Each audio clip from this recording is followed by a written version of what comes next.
The Peasant Question in France and Germany by Frederick Engels. Part 1. France. The rural population in which we can address ourselves consists of quite different parts, which vary greatly with the various regions. In the west of Germany, as in France and Belgium, there prevails the small-scale cultivations of small-holding peasants, the majority of whom own and the minority of whom rent their parcels of land. In the northwest, in Lower Saxony and Schleswig-Holstein, we have a preponderance of big and middle peasants who cannot do without male and female farm servants and even day laborers. The same is true of part of Bavaria. In Prussia east of the Elbe, and in Mecklenburg, we have the regions of big landed estates and large-scale cultivation with hinds, cotters, and day laborers, and in between, small and middle peasants in relatively unimportant and steadily decreasing proportion.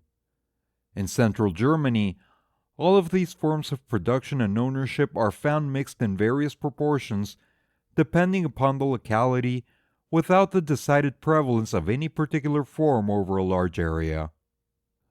Besides, there are localities varying in extent where the arable land, owned or rented, is insufficient to provide for the subsistence of the family, but can serve only as the basis for operating a domestic industry and enabling the latter to pay the otherwise incomprehensibly low wages that ensure the steady sale of its products despite all foreign competition. Which of these subdivisions of the rural population can be won over by the Social Democratic Party? We, of course, investigate this question only in broad outline. We single out only clear forms. We lack space to give consideration in intermediate stages and mixed rural populations. Let us begin with the small peasant. Not only is he of all peasants the most important for Western Europe in general, but he is also the critical case that decides the entire question. Once we have clarified in our minds our attitude to the small peasant, we have all the data needed to determine our stand relative to the other constituent parts of the rural population. By small peasant, we mean here the owners or tenant, particularly the former, of a patch of land no bigger as a rule than he and his family can till, and no smaller than can sustain the family. This small peasant, just like the small handicraftsman, is therefore a toiler who differs from the modern proletarian in that he still possesses the instruments of labor. Hence, a survival of a past mode of production. There is a threefold difference between him and his ancestor, the serf, bondsman, or quite exceptionally, the free peasant liable to rent and feudal services. First, in that the French Revolution freed him from feudal services and dues that he owed to the landlord, and in the majority of cases, at least on the left bank of the Rhine, assigned his peasant farm to him as his own free property. Secondly, in that he lost the protection of, and the right to participate in, the self-administering mark community, and hence his share in the emoluments of the former common mark. The common mark was whisked away partly by the erstwhile feudal lord, and partly by enlightened bureaucratic legislation patterned after Roman law. This deprives the small peasant of modern times of the possibility of feeding his draft animals without buying fodder. Economically, however, the loss of the emoluments derived from the mark by far outweighs the benefits accruing from the abolition of feudal services. The number of peasants enabled to keep draft animals of their own is steadily increasing. Thirdly, the peasant of today has lost half of his former productive activity. Formerly, he and his family produced, from raw material he had made himself, the greater part of the industrial products that he needed. The rest of what he required was supplied by village neighbors who plied a trade in addition to farming and were paid mostly in articles of exchange or in reciprocal services. The family, and still more the village, was self-sufficient, produced almost everything it needed. It was natural economy almost unalloyed, almost no money was necessary. Capitalist production put an end to this by its money economy and large-scale industry. But if the mark emoluments represented one of the basic conditions of his existence, his industrial sideline was another. And thus the peasant sinks ever lower. Taxes, crop failures, divisions of inheritance, and litigations drive one peasant after another into the arms of the usurer. The indebtedness becomes more and more general and steadily increases in amount in each case. In brief, our small peasant, like every other survival of a past mode of production, is hopelessly doomed. He is a future proletarian. As such, he ought to lend a ready ear in socialist propaganda. But he is prevented from doing so for the time being by his deep-rooted sense of property.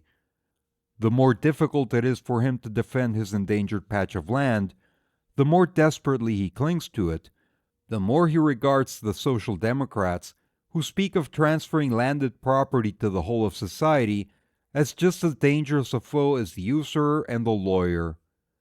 How is social democracy to overcome this prejudice? What can it offer to the doomed small peasant without becoming untrue to itself? Here we find the practical point of support in the agrarian program of the French socialists of the Marxian trend, a program which is the more noteworthy as it comes from the classical land of the small peasant economy. The Marseille Congress of 1892 adopted the first agrarian program of the party.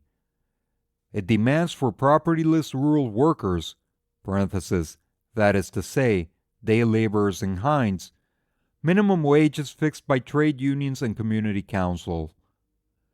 Rural trade courts consisting half of workers, prohibition of the sale of common lands, and the leasing of public domain lands to communities which are to rent all this land, whether owned by them or rented, to associations of propertyless families of farm laborers for common cultivation, on conditions that the employment of wage workers be prohibited and that the communities exercise control. Old age and invalid pensions to be defrayed by means of a special tax on big landed estates. For the small peasants, with special consideration for tenant farmers, purchase of machinery by the community to be leased at cost price to the peasants.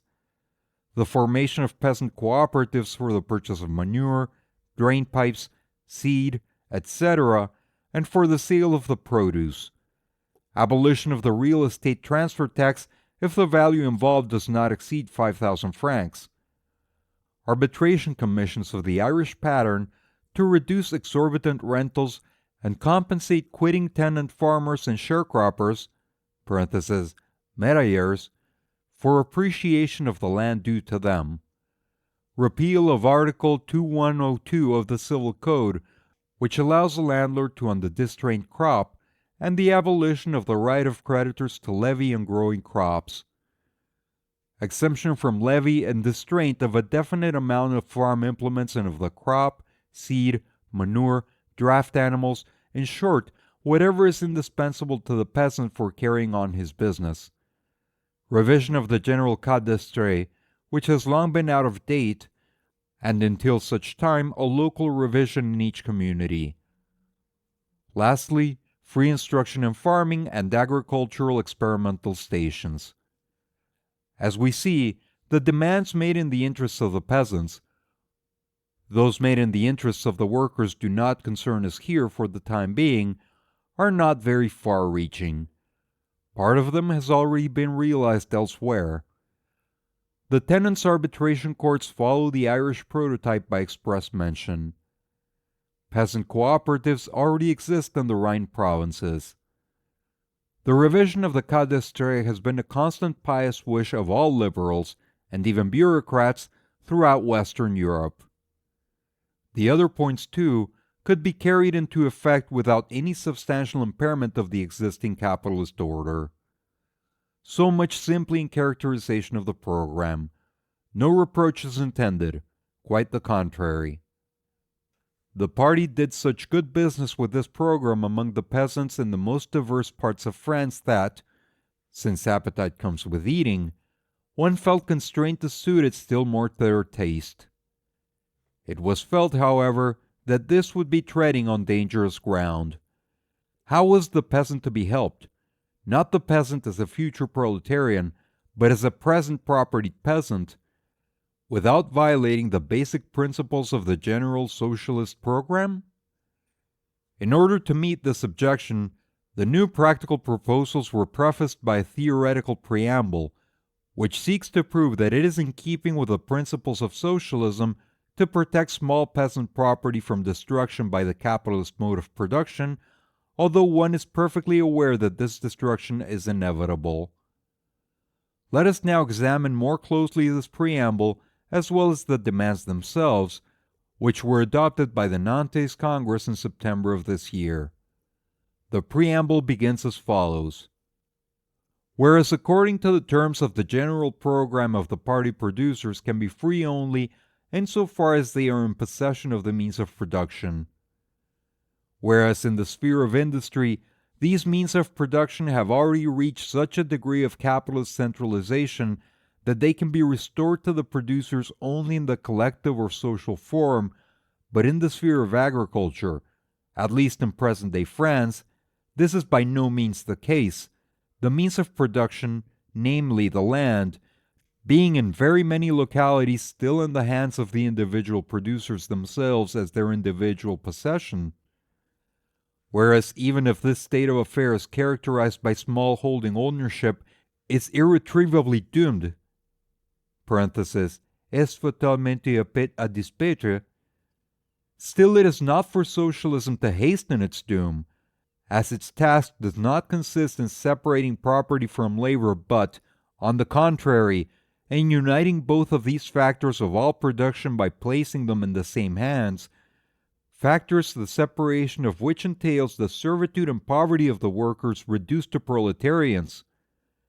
Whereas, on the one hand, it is the duty of socialism to put the agricultural proletarians again in possession, collective or social in form, of the great domains after expropriating their present idle ownership, it is, on the other hand, unless its imperative duty to maintain the peasants themselves tilling their patches of land in possession of the same as against the fisc, the usurer, and the encroachments of the newly arisen big landowners. Whereas it is expedient to extend this protection also to the producers who as tenants or sharecroppers (maraillés) cultivate the land owned by others and who, if they exploit day laborers, are to a certain extent compelled to do so because of the exploitation to which they themselves are subjected. Therefore, the Workers' Party, which unlike the anarchists does not count on an increase and spread of poverty for the transformation of the social order, but expects labor and society in general to be emancipated only by the organization and concerted efforts of the workers of both country and town, by their taking possession of the government and legislation, has adopted the following agrarian program in order thereby to bring together all the elements of rural production, all occupations which by virtue of various rights and titles utilize the national soil, to wage an identical struggle against the common for the feudality of land ownership. Now, for a closer examination of these whereases. To begin with, the statement in the French program that freedom of the producers presupposes the possession of the means of production must be supplemented by those immediately following, either as individual possession, which form never and nowhere existed for the producers in general, and is daily being made more impossible by industrial progress, or as common possession, a form of material and intellectual preconditions of which have been established by the development of capitalist society itself, that therefore taking collective possession of the means of production must be fought for by all means at the disposal of the proletariat. The common possession of the means of production is thus set forth here as the sole principal goal to be striven for, not only in industry, where the ground has already been prepared, but in general, hence also in agriculture. According to the program, individual possession never and nowhere obtained generally for all producers. For that very reason, and because industrial progress removes it anyhow, socialism is not interested in maintaining it, but rather in removing it. Because where it exists, and insofar as it exists, it makes common possession impossible. Once we cite the program in support of our contention, we must cite the entire program, which considerably modifies the proposition quoted in Nantes. For it makes the general historical truth expressed in it dependent upon the conditions under which alone it can remain a truth today in Western Europe and North America. Possession of the means of production by the individual producers nowadays no longer grants these producers real freedom. Handicraft has already been ruined in the cities. In metropolises like London, it has already disappeared entirely, having been superseded by large-scale industry, the sweatshop system, and miserable bunglers who thrive on bankruptcy. The self-supporting small peasant is neither in the safe possession of his tiny patch of land, nor is he free. He, as well as his house, his farmstead, and his new fields, belong to the usurer. His livelihood is more uncertain than that of the proletarian, who at least does have tranquil days now and then, which is never the case with the eternally tortured debt slave. Strike out Article 2102 of the Civil Code. Provide by law that a definite amount of a peasant's farm implements, cattle, etc., shall be exempt from levy and distraint. Yet you cannot insure him against an emergency in which he is compelled to sell his cattle, quote, voluntarily, in which he must sign himself away, body and soul, to the usurer and be glad to get a reprieve. Your attempt to protect the small peasant and his property does not protect his liberty, but only the particular form of his servitude. It prolongs a situation in which he can neither live nor die. It is, therefore, entirely out of place here to cite the first paragraph of your program as an authority for your contention. The preamble states that in present-day France, the means of production, that is, the land, is in very many localities still in the hands of individual producers as their individual possession. That, however, it is not the task of socialism to separate property from labor, but on the contrary, to unite these two factors of all production by placing them in the same hands. As has already been pointed out, the latter in this general form is by no means the task of socialism. Its task is, rather, only to transfer the means of production to the producers as their common possession. As soon as we lose sight of this, the above statement becomes directly misleading in that it implies that it is the mission of socialism to convert the present sham property of the small peasant in his fields into real property, that is to say, to convert the small tenant into an owner and the indebted owner into a debtless owner. Undoubtedly, socialism is interested to see that the false semblance of peasant property should disappear, but not in this manner. At any rate, we have now got so far that the preamble can straightforwardly declare it to be the duty of socialism, indeed its imperative duty, quote, to maintain the peasants themselves tilling their patches of land in possession of the same as against the fisc, the usurer, and the encroachments of the newly arisen big landowners. The preamble thus imposes upon socialism the imperative duty to carry out something which it had declared to be impossible in the preceding paragraph. It charges it to, quote, maintain the smallholding ownership of the peasants, although it itself states that this form of ownership is, quote, irretrievably doomed. What are the fisc, the usurer, and the newly arisen big landowners, if not the instruments by means of which capitalist production brings about this inevitable doom? What means, quote, socialism is to employ to protect the peasant against this trinity, we shall see below. But not only the small peasant is to be protected in his property, it is likewise, quote, expedient to extend this protection also to the producers who, as tenants or sharecroppers, (meraillers), cultivate the land owned by others and who, if they exploit day laborers, are to a certain extent compelled to do so because of the exploitation to which they themselves are subjected. Here we are entering upon ground that is passing strange. Socialism is particularly opposed to the exploitation of wage labor. And here it is declared to be the imperative duty of socialism to protect the French tenants when they, quote, exploit day laborers, as the text literally states.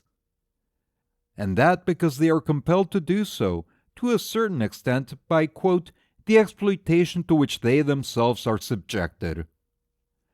How easy and pleasant it is to keep on coasting once you are on the toboggan slide. When now the big and middle peasants of Germany come to ask the French socialists to intercede with the German party executive to get the German Social Democratic Party to protect them in the exploitation of their male and female farm servants, citing in support of the contention the, quote, exploitation to which they themselves are subjected by usurers, tax collectors, grain speculators, and cattle dealers, what will they answer? What guarantee have they that our agrarian big landlords will not send them Count Canets, as he also submitted a proposal like theirs, providing for a state monopoly of grain importation, and likewise asked for socialist protection of their exploitation of the rural workers, citing in support, quote, the exploitation to which they themselves are subjected by stock jobbers, moneylenders, and grain speculators? Let us say here at the outset that the intentions of our French friends are not as bad as one would suppose. The above sentence, we are told, is intended to cover only a quite special case, namely the following. In northern France, just as in our sugar beet districts, land is leased to the peasants subject to the obligation to cultivate beets on conditions which are extremely onerous.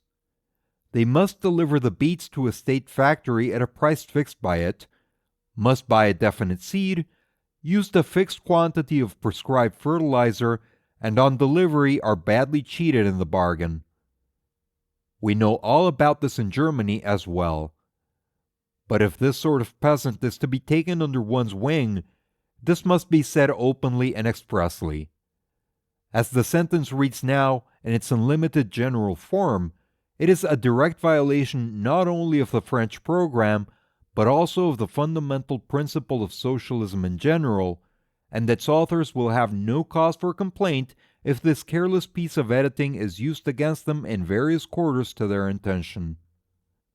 Also capable of such misconstruction are the concluding words of the preamble, according to which it is the task of the Socialist Workers' Party, quote, to bring together all the elements of rural production, all occupations which, by virtue of various rights and titles, utilize the national soil, to wage an identical struggle against the common foe, the feudality of land ownership.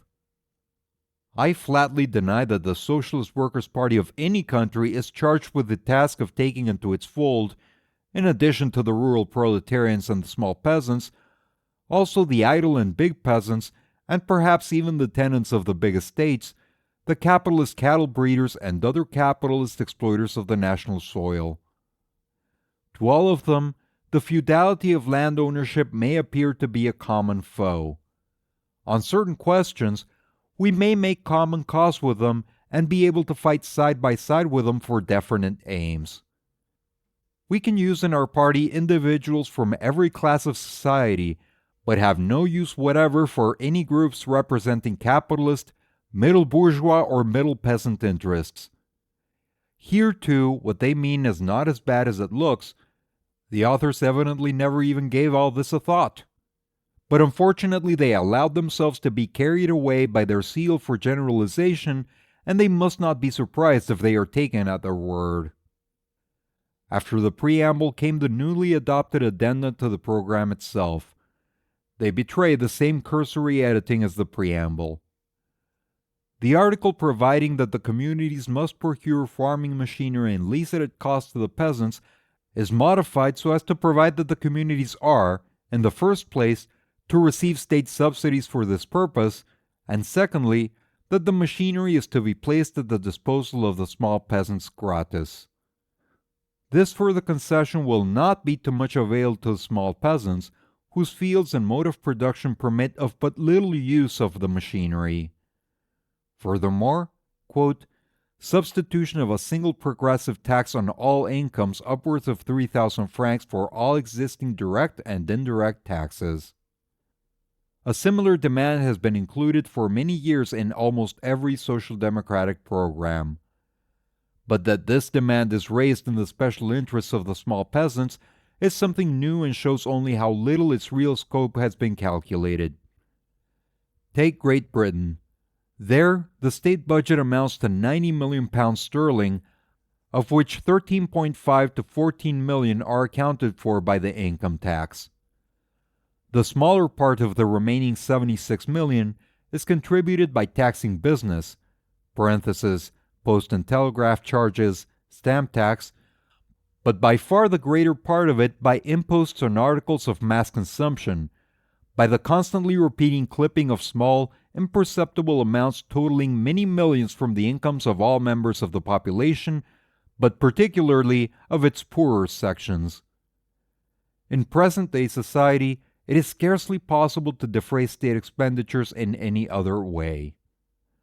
Suppose the whole 90 million are saddled in Great Britain on the incomes of £120, 3,000 francs, and in excess thereof by the imposition of a progressive direct tax. The average annual accumulation, the annual increase of the aggregate national wealth, amounted in 1865 to 1875, according to Giffen, to £240 million. Let us assume it now equals 200 million annually. A tax burden of 90 million would consume almost one-third of the aggregate accumulation. In other words, no government except a socialist one can undertake any such thing. When the socialists are at the helm, there will be things for them to carry into execution, alongside of which the tax reform will figure as a mere and quite insignificant settlement for the moment, while altogether different prospects open up before the small peasants. One seems to realize that the peasant will have to wait rather long for this tax reform, so that, quote, in the meantime, parenthesis, and not in dot, the following prospect is held out to them. Quote, abolition of taxes on land for all peasants living by their own labor, and reduction of those taxes on all mortgaged plots. The latter half of this demand can refer only to peasant farms too big to be operated by the family itself. Hence, it is again a provision in favor of peasants who, quote, exploit day laborers. Again, quote, hunting and fishing rights without restrictions other than such as may be necessary for the conservation of game and fish and the protection of growing crops. This sounds very popular, but the concluding part of the sentence wipes out the introductory part. How many rabbits, partridges, pikes, and carps are there even today per peasant family in all rural localities? Would you say more than would warrant giving each peasant just 1 day a year for free hunting and fishing? Quote, lowering of the legal and conventional rate of interest. Hence, renewed usury laws, a renewed attempt to introduce a police measure that has always failed everywhere for the last 2,000 years. If a small peasant finds himself in a position where recourse to a usurer is the lesser evil to him, the usurer will always find ways and means of sucking him dry without falling foul of the usury laws. This measure could serve at most to soothe the small peasant, but he will derive no advantage from it. On the contrary, it makes it more difficult for him to obtain credit precisely when he needs it most. Quote, medical service free of charge and medicines at cost price. This, at any rate, is not a measure for the special protection of the peasants. The German program goes further and demands that medicine too should be free of charge. Quote, compensation for families of reservists called up for military duty for the duration of their service. This already exists, although most inadequately, in Germany and Austria, and is likewise no special peasant demand. Quote, lowering of the transport charges for fertilizer and farm machinery and products, is on the whole in effect in Germany and mainly in the interest of the big landowners. Quote, immediate preparatory work for the elaboration of a plan of public works for the amelioration of the soil and the development of agricultural production leaves everything in the realm of incertitude and beautiful promises, and this also, above all, in the interest of the big landed estates. In brief, after the tremendous theoretical effort exhibited in the preamble, the practical proposals of the new agrarian program are even more unrevealing as to the way in which the French Workers' Party expects to be able to maintain the small peasants in possession of their small holdings, which, on its own territory, are irretrievably doomed. You have reached the end of The Peasant Question in France and Germany by Frederick Engels, Part 1. Click on the links at the end of this video to go to the playlist or the next chapter if it's available. If you enjoy this content and would like to support the channel, please like and subscribe.